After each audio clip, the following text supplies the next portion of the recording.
as well as many others of my generation and younger, grew up with the world at our fingertips, and it's been an overload of information all day, every day, ever since we were children. And it's a completely new experience, one never before seen in human history. And to navigate through this and to adapt to this, we have to learn about it, about our contemporary world, and how we're all merging into one global village. But being in a global village entails more than just being in it. But like with any other community, that means participating in it. Because whether you like it or not, we are in this together. Inclusivity. Inclusivity is easier said than done, because it's all about inclusivity until it's a culture or people you're not familiar with or don't deem good according to your standards. But the global village demands that we respect each other's culture even though we're not familiar with them. Like how some people are like, I'm not racist, I have black friends, then encounter people that are black that aren't their friends, and surprise, surprise, they act racist. And this situation happens to other minorities too, by the way. The point I'm saying here is that it is our duty to educate ourselves on the cultures we interact with and how to respect them, like how we want our cultures to be respected too. Because to be successful in the modern world requires you to be global, to interact with others outside of the world you're used to. But what happens when you immerse yourself in other cultures? A little too much.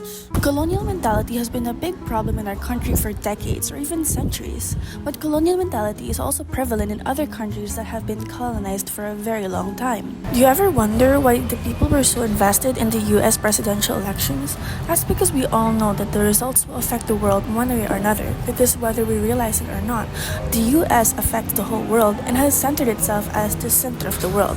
Because despite us being a global village, it is very Western-centric. I mean, think about it. Nobody watches the ABS-CBN ball except for Filipinos. And even then, not all Filipinos are aware of it. But the whole world watches the Met Gala. And where did that happen? In Manhattan, New York. What I'm saying is, in a world where we're growing apart yet together at the same time, it's important to slow down and catch yourself amongst the lights of Times Square, New York City, and go back and remember Lola's Nilaga in your home in Quezon City. But in a world where we're just a drop in the ocean carried away by the current, we have no choice but to go with the flow. But let's not forget where we came from. And you know what they say? You think you just fell out of a coconut tree?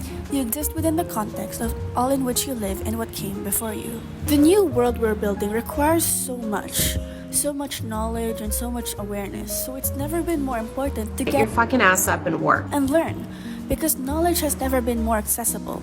And it is our duty as humans to do good with it, may it be for ourselves, for the community, or those who will come in the future. You know, I'm really thankful for this subject, and that it's one of the first subjects in the first term of college, because it really puts into perspective that we're in a new age, and we're not living alone. There's so much going on, there's so many issues, and what we're learning or about to learn is gonna help with that. I mean, maybe not resolve it completely, but each action matters, because we live in a contemporary world. It's time to wake up, keep up, stay grounded, and truly live.